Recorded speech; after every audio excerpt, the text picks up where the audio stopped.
부장이 아프셔서 결근이래. 나를 계속 좋아했대요. 부장님 전 여자친구들은 부장님 어떻게 불렀는데요? Saat mereka berciuman, tiba-tiba Ji-hyuk terus terpikirkan situasi kemalangan yang ia akan alami di masa depan. Mengingat Ji-won harus menemukan orang yang bisa diandalkan di kehidupan ini, ia menceritakan jika dirinya bukanlah orang yang tepat. Ia ingin Ji-won bisa benar-benar bahagia dan tak menyesal saat memutuskan memilihnya. Ji-won menegaskan jika ia tak akan pernah menyesal. Namun Ji-hyuk kemudian menyeret Ji-won agar segera pergi dari rumahnya. 난 사랑하기에 적합한 사람이 아니야. Ji-won bangun dengan keadaan gelisah. Ketika sampai di kantor, ia melihat Pak Kim sudah mengomeli Ibu Yang karena ia sedikit terlambat datang ke kantor. Sikapnya yang tulus saat melakukan pekerjaan, hal tersebut juga tak lepas dari kritikan Pak Kim. Meskipun bukan manajer lagi, namun sikap Pak Kim yang iri dengan Ibu Yang membuat ia tetap tak menjaga sikap ketika di depan Ibu Yang. 너 진짜 이러면 안 돼. 이 과장이라는 게 관리직이야. Di jam istirahat, Yohee bergosip di pantry. Ia tak habis pikir dengan Pak Kim. Padahal semasa ia menjadi manajer, dia juga tak pernah datang lebih awal. Ji-won menyarankan agar Ibu Yang bisa menegur sikapnya. Perasaannya yang tak enak hati membuat Ibu Yang tak bisa tegas dengan bawahannya. Beban Yang Juran semakin berat ketika suaminya menyuruh ia untuk pulang lebih awal. Dengan posisinya saat ini, hal tersebut tidak mungkin. Yang dialami Ibu Yang mengingatkan Ji-won pada sikap Min-hwan yang seenaknya pada waktu itu. 그 5시에 나가. 퇴근이 6시. Ji-won menyarankan agar Ibu Yang tak terlalu mencemaskan suaminya. Setelah situasi yang pernah ia alami, ia banyak belajar jika kesabaran juga ada batasnya. Ji-won tak ingin rekannya seperti dirinya yang mengalami kehancuran. 내가 이렇게 속이 다 보인다. Ji-hyuk hari ini benar-benar tak datang ke kantor. Ia mengajukan cuti untuk beristirahat karena sakit.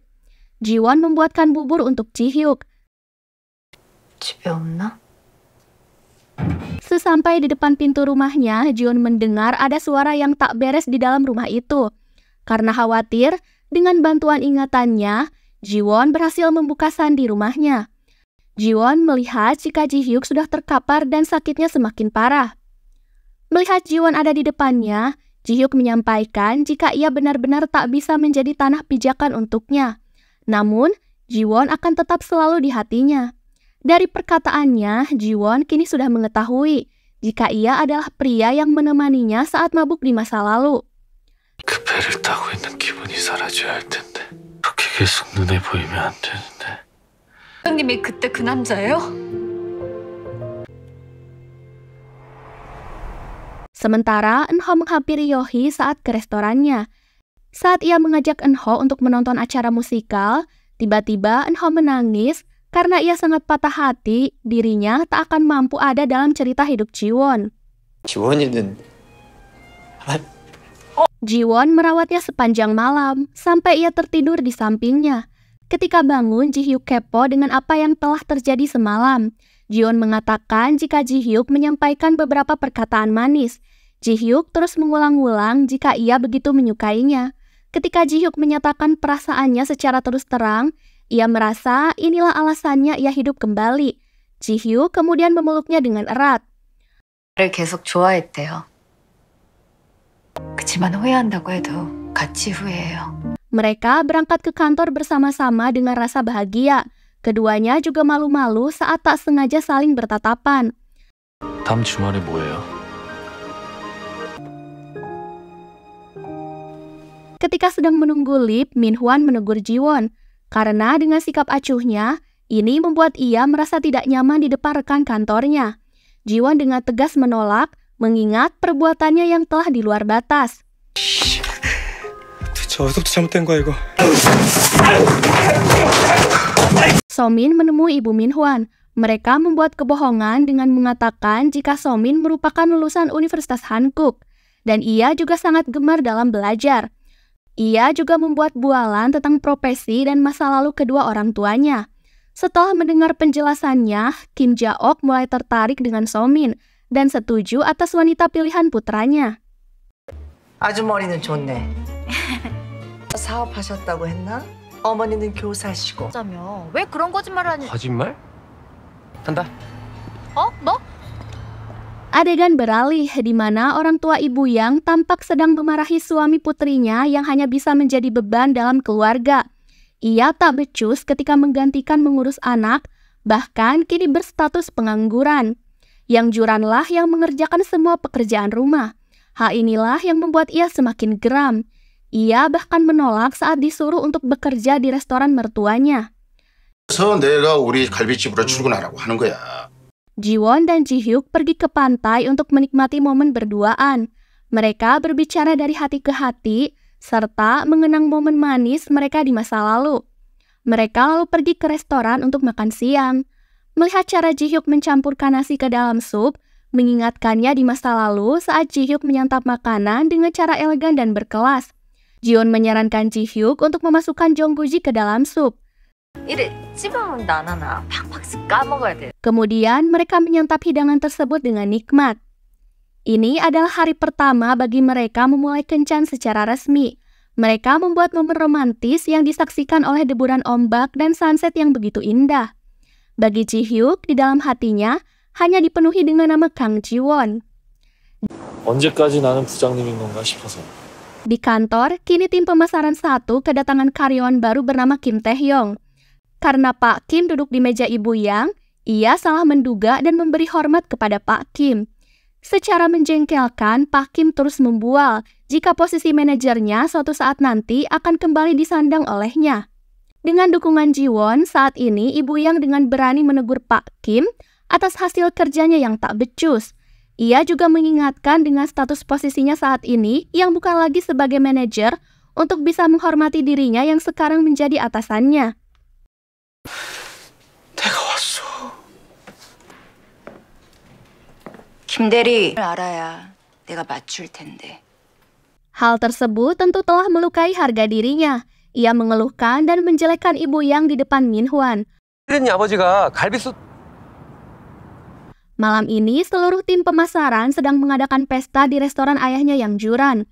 Dengan kikuk, Min-hwan malah asik sendiri dengan tingkah konyolnya. Ibu Yang berusaha mencairkan suasana. Sementara ayahnya dengan baik hati memberikan daging spesial supaya dinikmati oleh rekan kantor putrinya. Melihat ayahnya yang sangat perhatian kepada Ibu Yang, Ji-won begitu iri dengan kasih sayang yang diberikannya.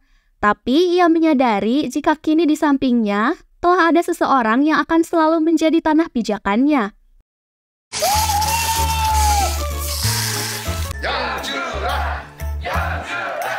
Pak Lee diundang ke acara pesta ini, namun ia terlihat canggung saat melihat suami yang Juran. Kemudian Ibu Yang menemani Pak Lee untuk makan bersama. Somin, Min-hwan, dan ibunya kini tengah melihat-lihat rumah untuk menyewa sebagai hadiah pernikahan untuk putranya. Min-hwan sangat kesal karena ternyata ia tidak jadi dibelikan rumah. Semuanya telah diatur oleh ibunya. Dari memilih tempat untuk berbulan madu, memilih hiasan, gaun pengantin, bahkan sampai undangan pernikahan. Somin sangat muak akan hal ini. Ia marah-marah di depan Min-hwan. Namun seakan Min-hwan tak peduli dengannya. 엄마 앞에서는 헤헤거리고 아무 말도 못하면서 나한테 난리야. Kabar pernikahan Somin telah sampai ke Ji-won. Kini kabar tersebut telah tersebar ke seluruh karyawan. Berita itu ternyata dibagikan oleh Pak Lee. Min-hwan mengomeli Pak Lee karena sebenarnya ia ingin merahasiakan pernikahan ini dari rekan kantornya. 공지하고 축하금을 전달하게 되어 있습니다. Pak Lee memberikan foto-foto kencan Ji-hyuk kepada ketua. Ia mengatakan dari sudut pandangnya, jika sikap Ji-hyuk semakin ceria dan terlihat hidup semenjak ia dekat dengan Ji-won. Ternyata penyebar berita terkait pernikahan Min-hwan dan Somin adalah inisiatif dari Ji-hyuk yang kemudian ia sampaikan kepada tim SDM. Sementara hubungan Ji-hyuk dan Ji-won kini semakin mesra dari waktu ke waktu. Scene beralih. Kini Min-hwan melampiaskan amarahnya kepada Somin. Melihat hal ini, Kim Ja-ok membela Somin. Bagaimanapun menurutnya, para rekan kantornya harus diundang agar mereka bisa memberikan amplop dan hadiah di acara pernikahannya. Lalu Ja-ok membawa Somin ke kamarnya untuk menghindar dari Min-hwan yang sedang tantrum. Sebelum pergi, ia menyuruh Somin untuk mendengarkan musik klasik dari headset yang menurutnya itu sangat baik untuk bayinya. 다니라고. 그래서 어떻게 다니라고? 건강한 애기 낳을 생각만 하면 되는 거야. Jiwon bersama Ji-hyuk berkunjung ke makam ayahnya untuk memberikan penghormatan. Ia juga menggantung foto keduanya di dekat area itu. Sudah kesekian kalinya mereka melewati waktu malam yang romantis bersama-sama. Mereka yang sedang dimabuk cinta seakan enggan untuk saling berjauhan. Hari demi hari telah berlalu. Pernikahan Min-hwan akan segera digelar. Sebelum ke acara pernikahan, Ji-hyuk dengan manis memberikan sebuah kalung cantik yang mahal untuk Jiwon.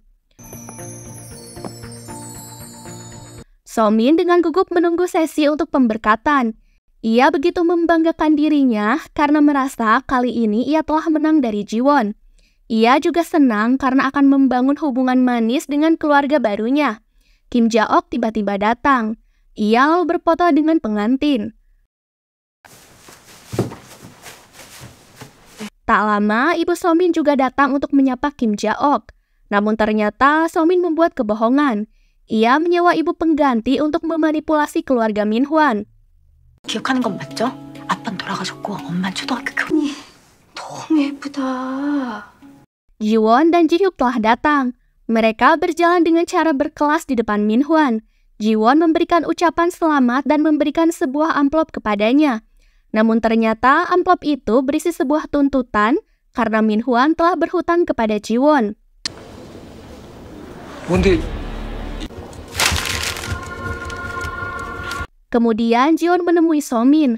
So-min tak lupa membanggakan dirinya jika mertuanya sangat baik terhadapnya.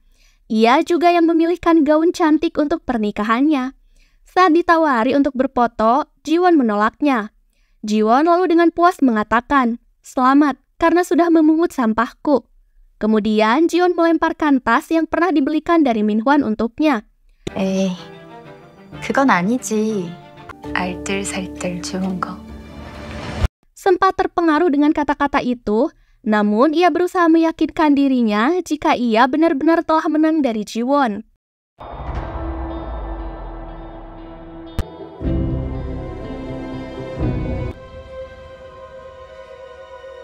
Pemberkatan dilakukan dengan lancar. Saat fotografer menyuruh teman rekan mempelai untuk berfoto bersama, tak lama ia datang bersama gengnya. Menurut Eun-ho, ketiganya akan balas dendam atas sikap manipulasi So-min di masa lalu.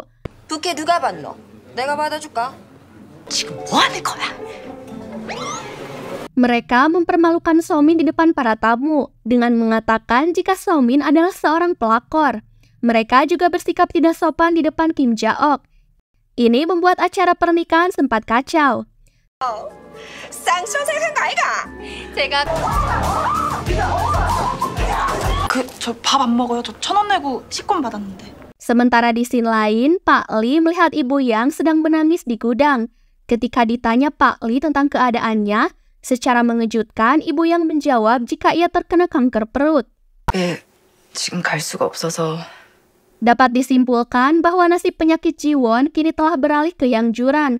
Sementara nasib buruk pernikahannya kini telah beralih ke sahabatnya So-min. 됐어요. 들어가서 좀 쉬어요. Namun Jiwon kedatangan masalah lain. Kini ia harus menghadapi Kim Yura yang menyebut dirinya sebagai mantan tunangan Ji-hyuk.